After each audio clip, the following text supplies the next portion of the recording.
Wonderful. So without further ado, I welcome John Grant, Director of Alumni Relations from Simon Fraser University, to take over this presentation. Wonderful. Thank you so much, Tara, and good morning and good afternoon to all of you across the country. It's very exciting to be able to connect with all of you today remotely. My preferred method, to be honest, is in person, and I've done a number of these presentations at conferences across the country. But it's pretty exciting to be doing this with all of you, as I don't get to see a lot of you very often. This actually, truth be told, is my first webinar that I'm hosting, so bear with me. Hopefully it's all going to be problem-free.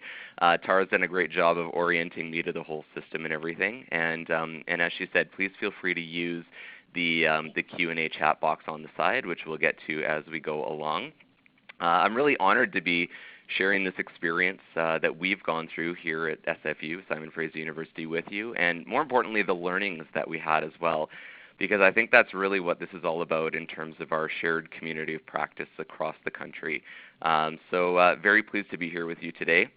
And I would like to actually say, especially to our friends at Thompson Rivers University, we lost a very brilliant colleague unexpectedly, but I think it was last week actually, from TRU, their Vice President Advancement, Chris Sagan, who actually was an SFU grad and used to work here as well. So I would actually like to dedicate this presentation in his memory. So I will move on from here.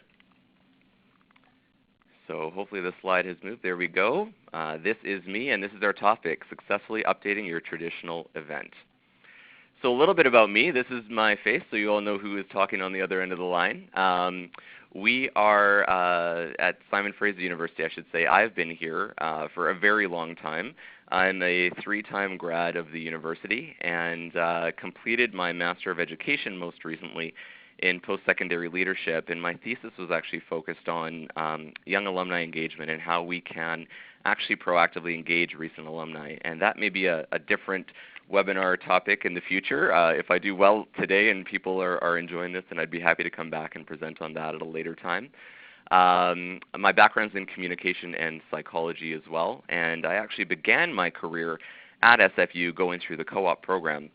I did about 6 different co-op work terms, and my last work term actually had me here working at Simon Fraser University in their co-op program, and that morphed, as you probably all hear from a lot of your own co-op students, into full-time employment. So I never actually left the campus. For 5 years I was doing marketing and communications for co-op and career services, and then in 2009 I joined the alumni relations team as a manager on the team. Sounds like an impressive title, but there was only 3 of us in the shop at that time, so I basically had to do a little bit of everything, which was a great experience, no doubt.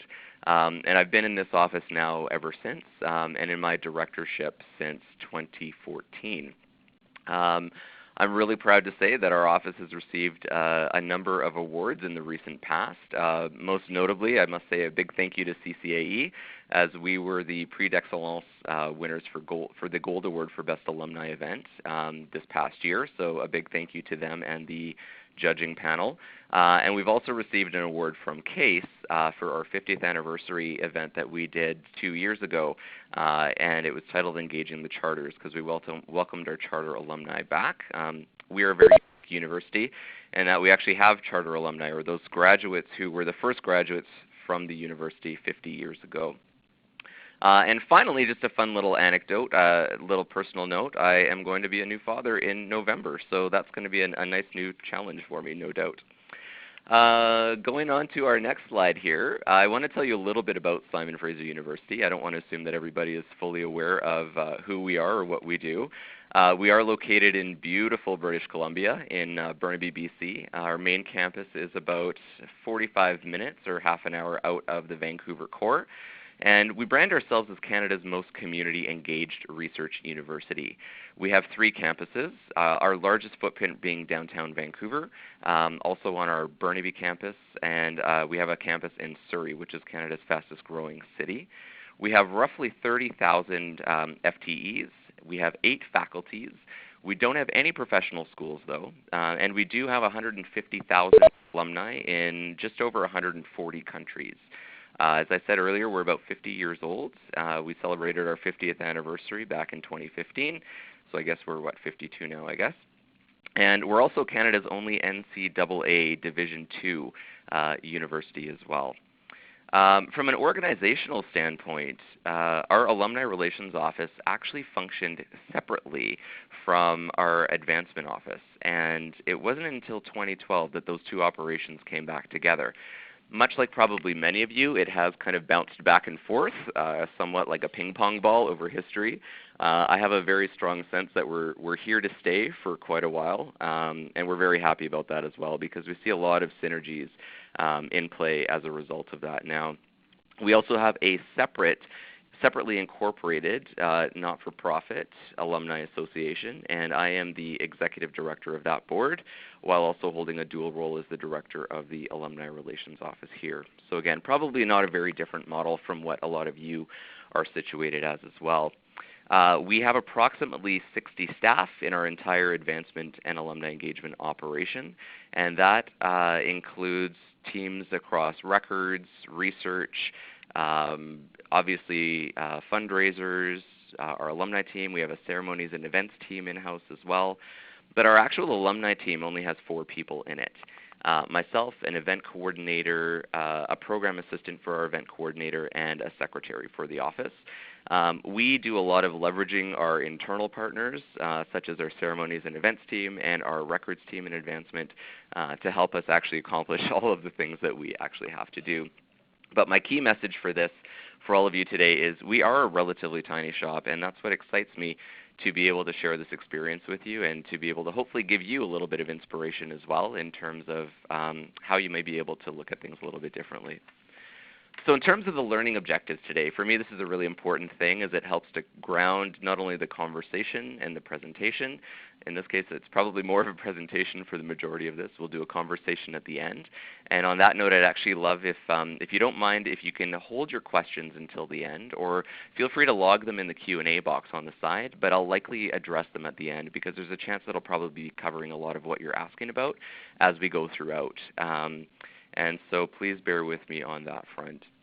But in terms of the objectives for today, I really want to focus on 3 key areas. And the first is how to actually identify when an event or an initiative that you're doing should really be transformed. The second is then how to approach transforming that event or initiative, because there's a lot of different ways that you could go about doing it. And I'd like to tell you a little bit about some of the learnings that we had going through this process. And the final one is actually how to launch it, because you can do all of your research and you can do all of your planning, but unless you launch it successfully, you're not really going to have a lot to show for it, or it could be a big risk. And so what I would like to do is tell you a little bit about what we did to actually transform that. So this next slide here is what I like to kind of put up. I always like to try and insert a joke where I can. And this to me was a little bit indicative of exactly what I wanted to talk about today. So if you have a quick read there, I'll be honest, I'm a big fan of Brussels sprouts, but I have to say I love pizza even more. And even though I'm sure a lot of you would kind of prefer pizza over Brussels sprouts, I think we would probably need to be a little bit more strategic with the approach of being able to kind of introduce this change to a household tradition. What I love about this image as well is you can see that the mother over there in the corner is clearly not very happy with the situation here. However, everybody else around the table is smiling and clearly licking their lips. I like to kind of use this anecdote to what we also find in terms of often that person that is sort of curmudgeonly at the end of the table there against change could be your president or your vice president or some VIPs like your alumni board, for example. And so what I'd like to share with you today is a little bit about how we might be able to introduce that notion of having pizza at the dinner table a little bit easier so that people around the table aren't grimacing as much. So how I'd like to do that is to walk you through it with an example. And the example I'm going to use is the one that we actually won the CCAE Prix d'Excellence Award for, which is our Outstanding Alumni Awards, and the revitalization of that particular event. This event is probably not dissimilar to what a lot of you know of or even probably do yourselves with regards to your awards events and traditions. This is the longest standing tradition, and I'm going to emphasize that, at Simon Fraser University in terms of alumni initiatives. So it was founded in 1983, and it happened annually. And it largely followed the exact same format every single year since 1983. There were 4 awards granted every year, provided to alumni who were truly accomplished, and generally hosted as a sit-down formal dinner as well. It was by far the largest budget item for our alumni association. They were the lead in terms of funding this particular event, even though the majority of the work was generally done, especially in the later years, by the Alumni Relations Office. The ticket price, typically speaking, was around $110 to $140. And at the end of the day, what we wound up finding was the majority of the audience that were coming were internals and guests of the recipients as well. So I'd like to show you a photo. This is a photo of, hopefully you'll all be able to help picture your own kind of events in here. I've intentionally blurred out the faces so you can try and impose your own award recipients in there. I suspect it probably looks relatively similar. I'll give a shout out to Leader Frames. They're our official frame provider, and we use their beautiful frames as our awards, but that's a tangent. Generally speaking, though, what you can see here is more of sort of the formality of it, and we have 2 gentlemen on stage there receiving. One is the president, the other is the award recipient, and it's a pretty standard affair, for lack of a better term. So one of the key questions that I always like to raise, and that I think is a key focus for today's session, is to ask yourself if your event or your initiative is actually tired. So what I've done here is I've tried to develop some pseudo-witty acronyms here to try and make this a little bit more tangible for people. So these are not scientific, I'm going to put it that way, but these are definitely things that we found were useful to us to be considering. So I'm going to use the acronym STOP for this particular one. And as you'll see at the beginning, one of the key things that we looked at when we were trying to figure out, is this event something we want to continue to do, was, are the same people coming? Are the same people coming to your event year over year over year? And at face value, you may think that that's actually a wonderful thing to have because you're seeing the same faces, you're building a great sense of community, and you're engaging those people in some pretty interesting ways. Now, one of the things that I've learned over my years in alumni relations as well, though, going through a number of webinars myself and such and conferences, is it's actually really healthy to have a certain level of turnover. You definitely want to have roughly anywhere between 30 to 40% of people that are probably repeat, because again, it helps maintain your sense of community or whatnot. But we are actually starting to aim for a turnover of about 40 to 60% of our guests. We're wanting to draw new faces in. We're wanting to try and engage new people. And we're being very explicit about that in terms of how we're marketing our events now and how we're trying to reach out to people to figure out what it is that they actually want or what's preventing some people from starting to attend our events. So in our case, when we took a look at our data, we were finding that at least 80% of our people that were attending our event annually were repeat guests. The majority, again, were internals, so vice presidents, directors, deans, et cetera, et cetera. And then the 20% were typically more around alumni, generally not speaking alumni off the street, but alumni who may be related in some way or connected to the actual recipients of the year. And more often than not, that 20% was actually people that weren't even affiliated with SFU, but were connected in some way with those recipients. Probably an important thing for me to stipulate here as well, that we didn't actually have an advancement strategy either around this event, because as you'll remember I said at the beginning, we actually had a separation between advancement and alumni relations. So that may also be an important piece for you to consider as well. The second one is consider if your initiative is tired if the main reason that you're continuing to do it is because it's a tradition. Because people say, the number one reason people say we can't not do it is because we've always done it this way and it is a tradition. In that case, it probably is a very good sign that it's time to take a look at it again and see if you can incorporate elements of that tradition, but also incorporate and infuse some new areas as well that you can be exploring. The third one is around organizational support, and it may actually not be what you're thinking.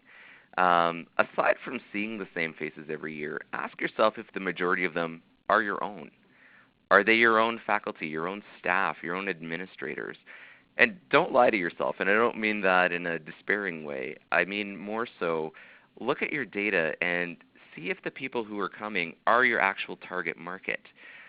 One of the things that we recognized was we were spending a lot of time and a lot of money organizing essentially a party for ourselves, organizing a party for SFU. And that's fine if that's one of your objectives and goals, but that wasn't necessarily our main intention. So that was a really big red flag for us that we needed to look at.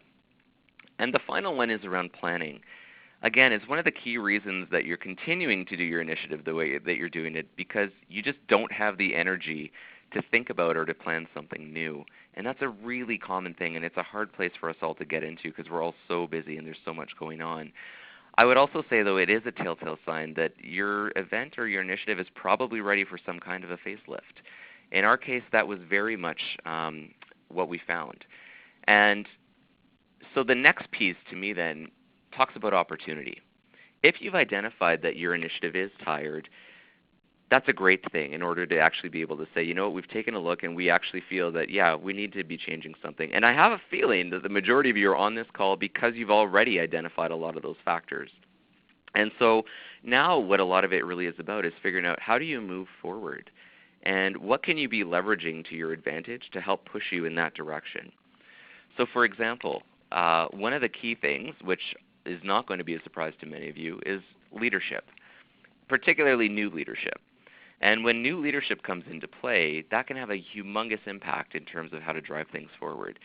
So in my case, I was in the Alumni Relations Office for a number of years and was very privileged and fortunate enough to move into a director role when my previous director elected to leave the university.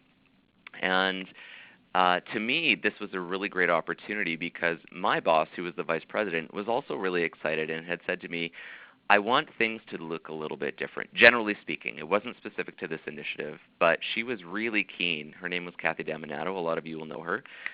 She was very keen to sort of move forward and move the operation in a new way. And when I sat down and I looked at it, this was one of the biggest initiatives we were doing. It took up the most amount of money and the most amount of time. And so we thought this would be a perfect opportunity to be able to take this thing and give a new face to our whole operation overall. The second is around engagement, and I want to also clarify that these LEAD that I've listed here, there are only 4 examples that I've chosen to illustrate, and I'm sure you could all brainstorm a number of other ones as well, but I'll focus on these 4. So the engage, which is the second, is we really started asking, and we were hearing, especially what staff members were saying to us. We were soliciting input readily, and particularly with those who were expressing that they didn't like the event or they didn't like the format or they felt it was tired. We weren't soliciting that input from the people who were in favor of this traditional event, so to speak, because we knew they liked it and they were the ones who were coming every year. We were more interested in trying to figure out why the people who weren't coming were not coming, because we were really interested in engaging with them and in expanding our connections as well. So we really tried to focus on creating internal ambassadors and champions who we were able to inspire and win over really one conversation at a time. I'm not sure if a lot of you are familiar with a program called Fierce Conversations. It's a specialized training program around dialogue and communication. And a core concept of Fierce Conversations is that the conversation is the relationship. And that through effective and authentic conversations, you can actually instigate change gradually, then suddenly. So change does take time, as we all know, and change management is a big piece of this whole presentation if you really think about it. And a lot of it will really come down to your communication with others and your engagement with others. And I think the fact that others will see that you are proactively trying to solicit their feedback and their input, and authentically as well. The third is anniversary, and for this it's really more milestone. I couldn't make it fit properly, so for us we had an anniversary. It was our 50th anniversary year, and we knew that we could use that and leverage that to our advantage to take a bit of a risk and to actually say we're going to do something special and something different for our 50th anniversary, and then we would see if it worked. Because we figured if it bombed, then obviously that's unfortunate. But we could easily revert back to the regular format, the traditional format I should say, that we had before, and just say, oh, that was a one-off year, that was a special year, we were just trying something new. So for us, that gave us a little bit of that excuse to try and take a bit more of a risk. The final is data, and I've already touched on this a little bit. Data is one of my best friends right now, and I hope it is for a lot of you as well. What we started to do was we didn't need a lot of information. When we had a lot of it already in our systems, we just hadn't necessarily been looking at it. So for example, we started taking a look at our attendance lists over the 5-year period prior to that present year's event. What we discovered was something really interesting. Not only had we kind of known just by virtue that we had a lot of internal people there because we recognized a lot of faces and such, but the data really reinforced that for us. But we also realized we were lying to ourselves a little bit because on our reports we use Blackbaud ECRM. And on our reports we've built in a category at the end of all of our attendance reports that says number of alumni attending. Now the tricky thing with this is we have a lot of staff and faculty who are also alumni from SFU. And so you can probably guess that they were all included in that alumni number. But for a long time we were just looking at that alumni number saying, oh, we have 120 alumni coming to this event. That's wonderful. It got a little scary though when we started to pull out all of our staff and faculty who were also alumni, and that number shrank dramatically. So we realized we weren't necessarily telling ourselves the right thing. We also were proactive and we conducted a survey of our Alumni Association board members. There are 15 of them. And they were also a group that was a bit vocal, and they were starting to question the value of this particular event, especially given that they were spending a significant amount of their funds from affinity programs on the initiative. And so what we did is we did an anonymous survey, confidential survey, to all of our board members separately. We wanted to avoid groupthink as well, so we didn't intentionally bring it up as a conversation. And instead what we did is we sent them an email to an anonymous survey and we asked them to complete that. And it asked them various questions such as, what value do you think the association is getting from this? Who do you think our target audience should be? What components of our event did you find to be the most valuable and the most important to keep? Which elements of this do you find to be traditional in the sense that we should not change them whatsoever, et cetera, et cetera. And we gleaned some phenomenal feedback from there that really helped us move forward because it also ensured that we told them that we were listening, so we were engaging them. And it also helped them become a big part of the process, and it helped them become ambassadors for us as well down the line, which I'm going to speak to in a little bit. Also, we looked externally. We looked at all of you. We looked to see what other programs were also doing. How did they structure their awards events? What were their goals? What were their objectives? So some of you probably did hear from me, as I believe I did a bit of an environmental scan at the time, to say how do you structure your events? And that was really interesting because what we did find was the majority of people are doing them a relatively structured way, so very similarly to how we were doing it before. There were a few out there though that had introduced different elements. So some, for example, hosted it as a lunch. Others did an evening. Some hosted it as a smaller intimate event. Others did it as a big grandiose sort of gala. So that actually really helped us in terms of gleaning inspiration for how we moved forward, which I'm going to talk to you about next. So what I would like to show you is how we pulled all of those elements together and how our conversations and our research and how the vision that we pulled forward helped transform our event from looking like this to one that actually looked like this. And there's a few elements here that I would like to particularly point out to you. One is you'll see a relatively young female up on stage. This is Dr. Jennifer Gardy. Some of you may recognize her from CBC's The Nature of Things. She's an incredible rock star and superstar. She actually is the recipient of that particular year's Rising Star Award. And part of the feedback we were having from people was that they felt that there were too many old people up on stage and that our younger alumni could not resonate with them. And so we introduced this Rising Star category to bring people like Jennifer up on stage who truly is a remarkable person but never would have been able to achieve the typical Outstanding Alumni Award status just because of her age, quite frankly. And so we've actually since maintained this role and this award as it's been so successful. And we actually, the first year that when we did this event and we introduced the Rising Star, we actually had more Rising Star entries than we had for any other category as well, which to me showed a really interesting interest there. You'll also see that the stage and whatnot, if we again go back and forth, relatively traditional look here, and we went a little bit more glitz and glamour and modern as well, including the big 3 SFU letters on stage with lights. We have a great events team who kind of took a look around and came up with a wonderful concept, and were able to help push this forward. I just want to make a quick note as well on the anniversary piece or the milestone piece that I discussed a couple of slides back. Another great reason to try something new in a milestone year is because you can often attract some additional funding. So I want to give a big shout out to TD Insurance Meloche Monex, who's our partner as well. They stepped up by giving us an additional sponsorship amount on top of what we typically get because it was our anniversary year, and they became our title partner as a result of that, and that worked out really, really well. So just a little tidbit there for you to get some extra money, because those 3 letters up on stage cost us a bit of a fortune, believe it or not. I also want to show you this slide. So this is a picture of our recipients. There's 3 recipients in the front and 1 in the back with the yellow flower. Our Chancellor, President of our Alumni Association, and our VP Advancement and Alumni Engagement at the time, Kathy Daminato. The reason I'm showing you this as well is you may see a very familiar face in the front row center. That is Margaret Trudeau. She is one of our alumni, and very proudly so.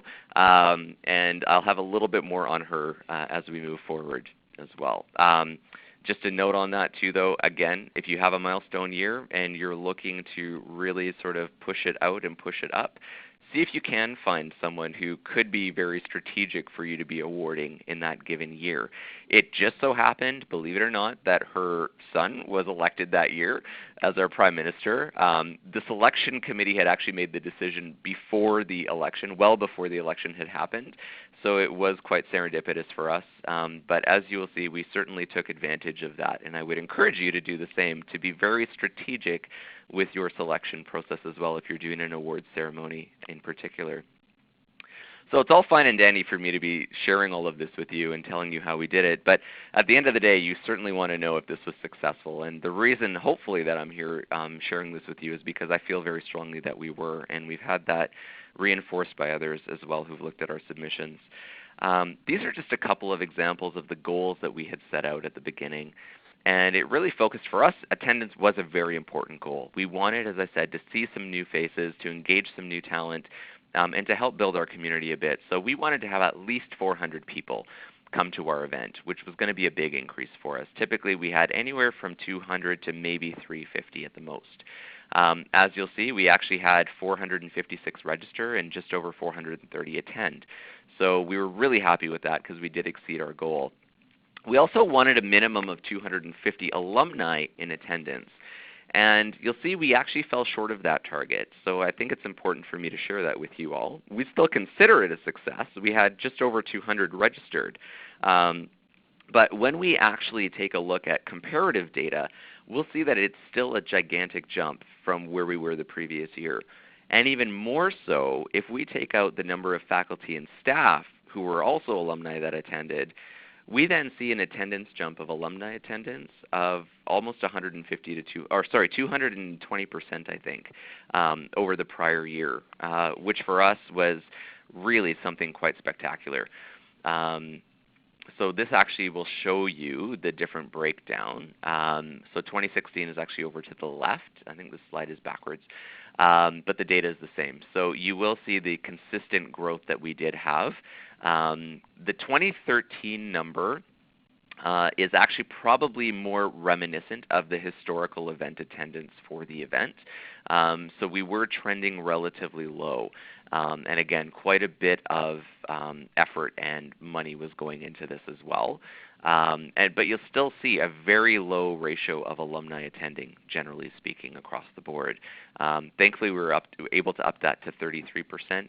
This year, we're still crunching our data. We held our event about a week and a half ago. We're still crunching the data, but it's looking like it's coming in closer to 40 to 45% now of alumni attendance, which we're really excited about as well. And then this happened. So that's Maggie Trudeau with her son, Justin Trudeau, the Prime Minister. I received a phone call at 9 o'clock in the morning on our event day from the Prime Minister's office saying, just so you know, the Prime Minister has decided to show up to your event. And I'm sure a lot of you are probably gobsmacked right now and trying to figure out what you would also do in that situation. I have to say it was a pretty awesome opportunity and experience. The good news, if this ever happens to any of you, the PMO is totally on top of things. So they basically handle a lot of stuff, and you don't have to do much except sit back, let security come through, do a sweep through, and give them your attendance list in advance. Other than that, it's pretty well an pretty well-oiled machine, I should say. But I also want to bring this up because after the event, a lot of people were saying to us, well, the reason your event was so successful was because the Prime Minister showed up. And I want to really reinforce the fact that we didn't actually know he was coming. I think more so the fact that we had Margaret Trudeau there was probably a big draw for a lot of people. And sure, there was a bit of speculation that, oh, because she's coming, maybe the Prime Minister will show up. And I think a lot of people were more so joking about it. And so, again, I want to really reinforce that you don't need to have the Prime Minister come to your event in order to sell a lot of tickets or get a lot of attention. But I do think that you need to start thinking about some of these other elements that we're talking about as well in order to really draw an impressive crowd. And I want to reemphasize that by saying as well, this year, as I said about a week and a half ago, we hosted our event again, and we had just under 400 people attend. So we were expecting a much lower turnout. Because we didn't have a so-called household name on the roster this year. But we were still completely surprised by the fact that we hit the number that we did. And we also sold out a month and a half in advance, which we have never experienced before. Even last year didn't sell out that early. So it goes to show for us that we were doing something proper. For that particular event that we hosted, for the anniversary event that I'm talking about, you'll see here that, again, we were very successful in attracting new people. 52% of those people that attended the event were new and first-timers, which was really great for us. We haven't had a chance yet to crunch the data for this year, and I'm anticipating just from anecdotal feedback that we're probably going to be around the same ballpark for sure. We also did something that was really important for us as well, was measurement. And I know we're all talking about this, but it's sometimes harder to do than not. For us, it was really critically important, especially because we were trying something new. We wanted to measure. And I laugh a little bit because we typically didn't measure this event. And guess the reason why? Because we did it every year, and we did it the same way every year, and we knew we were going to do it the same way every year as well. So there was really no point in asking people if they liked the food or if they liked whatever, because we just knew we were going to do it anyways. But this year we did it differently, and we wanted to measure to see what kind of an impact is that going to have, because we want to make a decision if we should maintain the same format or change something differently for future.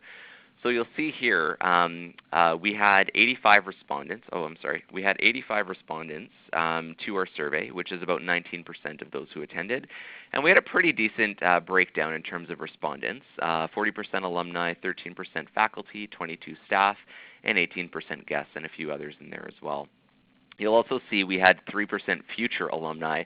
That's how we refer to our students now. We call them all future alumni, and we brand them that way in all of our internal documents, all of our speeches, all of those things as well. So again, a little nugget there for all of you to think about if you're not already doing so. In terms of the feedback, you'll see here that we asked a number of different questions in terms of did they have enough networking opportunities, did they enjoy the presentations, and did they find the event enjoyable. And overall, when we combine the strongly agree and the agree categories, generally speaking, we're well over 90%, which we were really happy by. You can see those who were the naysayers are in the 3 to probably less than 5%, I would say, across the board for the most part. The one exception is on the networking piece, something we're still working on, and I would love your ideas. Probably another webinar session on how to infuse networking properly into your events for your alumni. Tara, if you can take note of that, that would be awesome. And then some other questions we asked were just on typical things like location, time, food. The more important ones for us, though, were things like value for money, because one thing I didn't mention is we dropped the ticket price.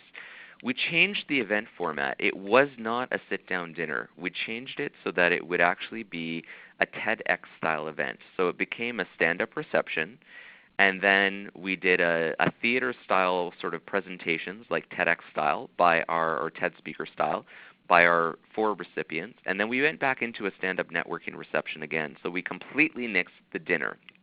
And we were really worried about that, to be honest. And I'm going to talk about that next. But we also dramatically dropped the ticket price. So we changed it from $140, and I think we moved it to $50 because it was our 50th anniversary year. So we wanted to figure out, if we're charging $50, do people feel like they're getting $50 worth? And as you can see here, the vast majority of people thought that it was well worth that. But then more importantly, we asked about the format of the event, because that was what we were really concerned about. We basically turned this thing upside down, and we weren't sure what was going to happen. So you'll see here that 95% of guests, if we combine excellent and good, were in favor of this particular format of our event. In terms of future attendance, 97% of people said either maybe or yes if the event itself followed the same format and sort of kept to the same sort of style and tone as well. So that was really positive for us to see.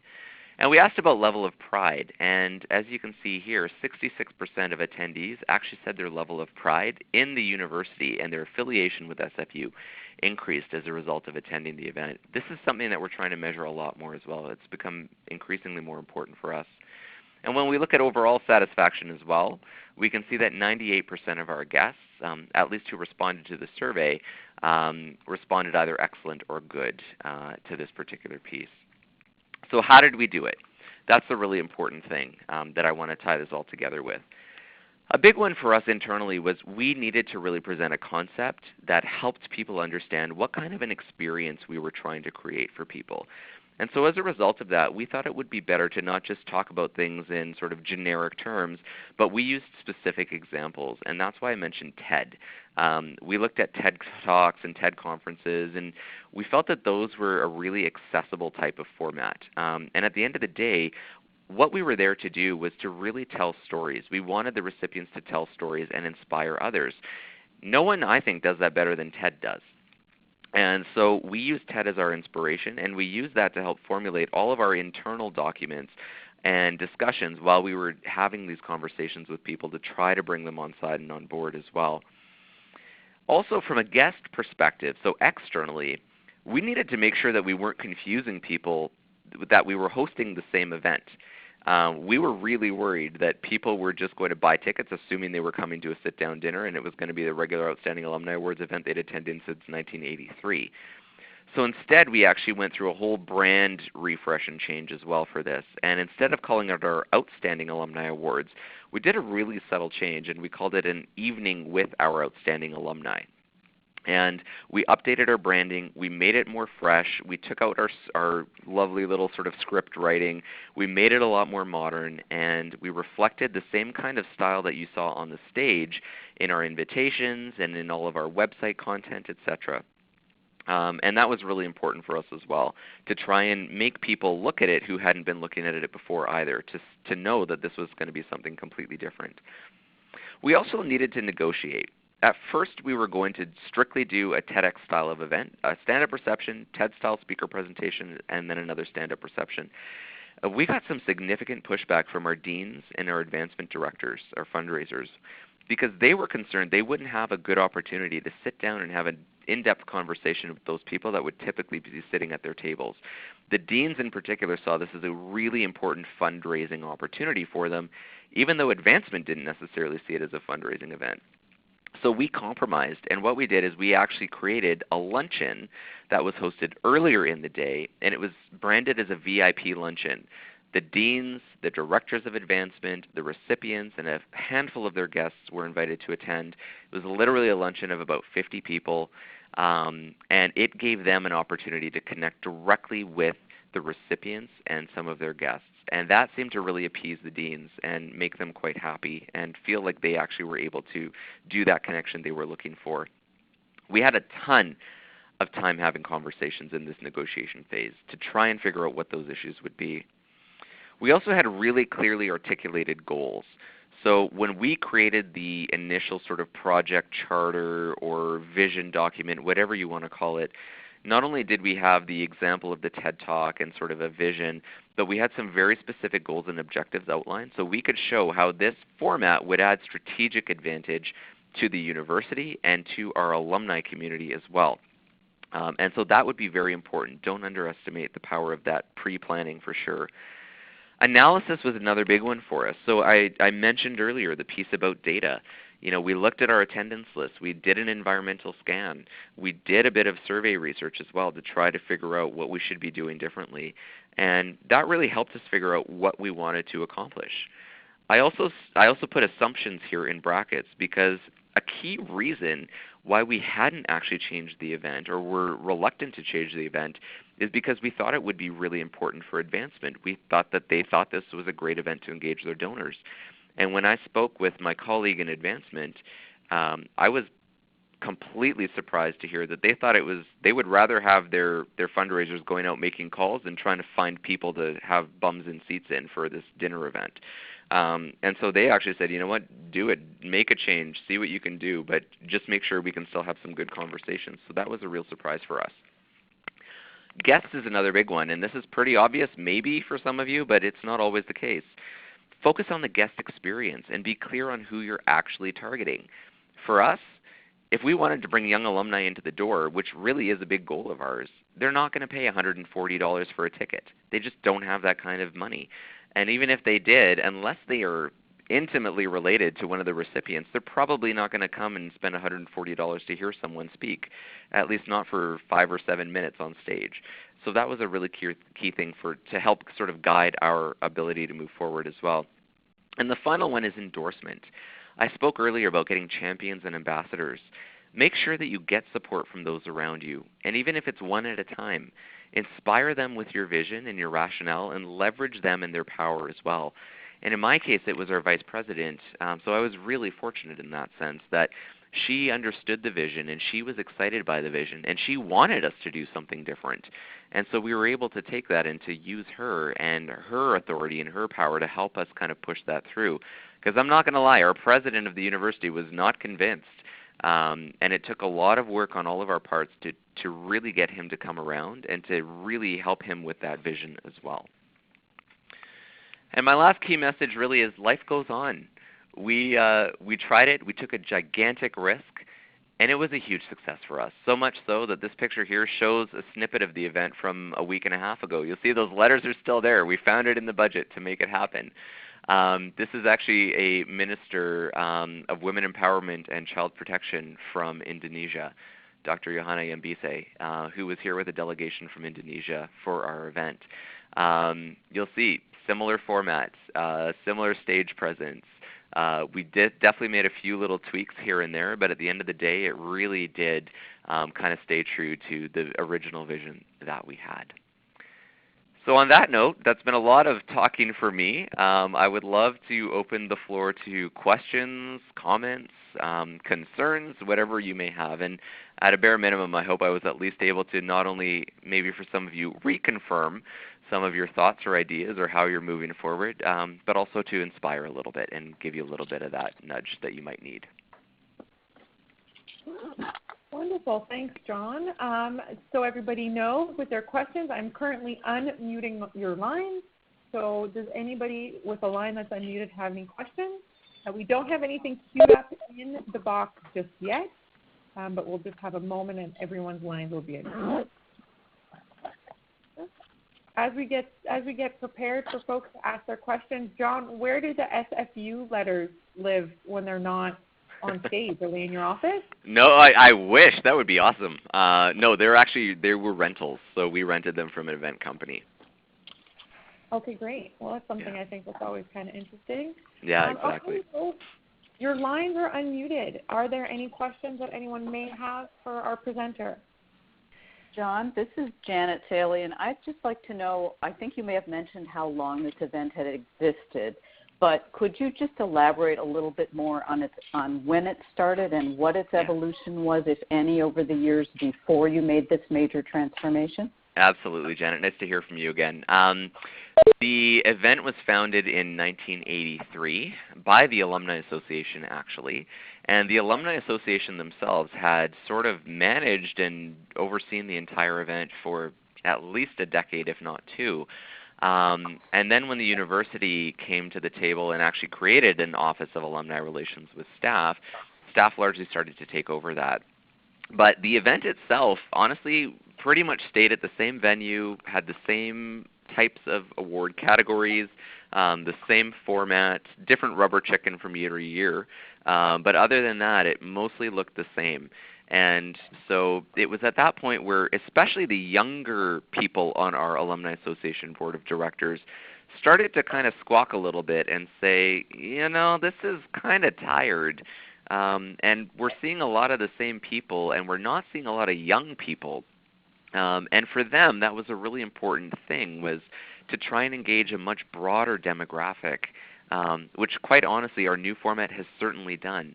Another thing that I just want to let people know, if you don't do this already, we introduced for the first time this year an early bird ticket price for this particular event. And I think that dramatically led to a huge reason why we sold out a month and a half early, because we were only charging $25 for the early bird price and $40 for a regular ticket.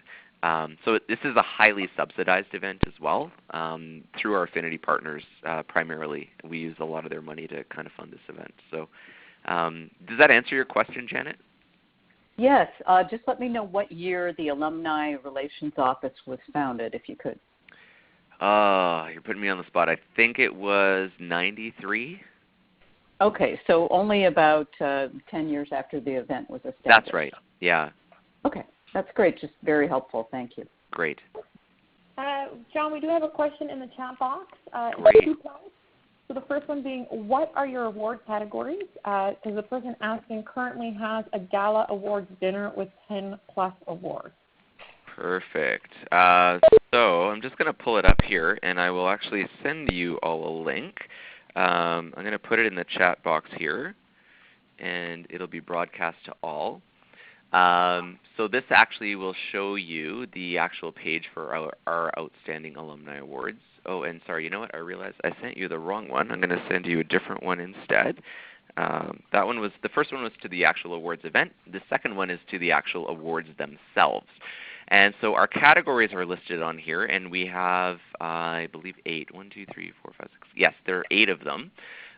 Technically 7. Academic achievement, arts and culture, athletic achievement, professional achievement, public service, service to the community, and service to the university. And then we have some special categories that arise in terms of anniversaries, etc. What we've also done is our Rising Star Award. Last year it was a special sort of separate category. This year what we did is we incorporated it into any category. So you could submit, let's say, a nomination for someone in academic achievement, but just tag them as a Rising Star. And again, we actually gleaned a whole bunch more nominations as a result of that, and it gives us the flexibility to be able to pick someone a little bit younger and defend that right and call them a Rising Star as well. So we only, though, even though we have 7 categories, we actually only do 4 awards every year. So we don't give an award out in every category every year. And that was a decision that was made very early on, because we also, there's a couple of reasons. One, we don't want to exhaust the audience by having so many faces up on stage. And we also really want to be able to get in depth with those particular recipients. And we found that 4 is kind of our magic number, because it gives everyone about 10 minutes roughly to get up on stage, say their spiel, and get their award, and then get off. And we find people don't have much longer of an attention span. And any less than that, we find we're not really doing much service, and we're not hearing that kind of impactful story from those people up on stage either. Great question, Kelly, as well, around the future alumni rate. We actually don't do that, and I love that idea, so thanks for that inspiration. We do what we do is we do a sponsored student ability as well for our guests. So when they're registering, there's actually an option for them to sponsor a student to attend the event. Honestly, it hasn't been hugely used, but this year I think we had maybe 10 students that got sponsored. And then what we also did is we reached out to some of our lower level, like the sort of less big buck affinity partners, so to speak, in our portfolio, and we asked them if they could each sponsor 10 students as part of their sponsorship. And so that worked out well. We actually had a crowd of about 30 to 35 students this year, which was again historic for us. I don't know about any of you, but for us that was a really big deal. So that's a great one.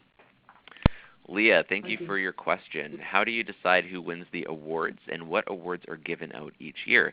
There is a committee for that. So we have an adjudication committee primarily comprised of about 5 members of our Alumni Association board who largely self-select because they're interested. We have the Vice President of Advancement and Alumni Engagement at our university, myself as Executive Director, and then we also include 2 past award recipients. And those past award recipients will kind of vary and depend on who actually gets nominated in a given year.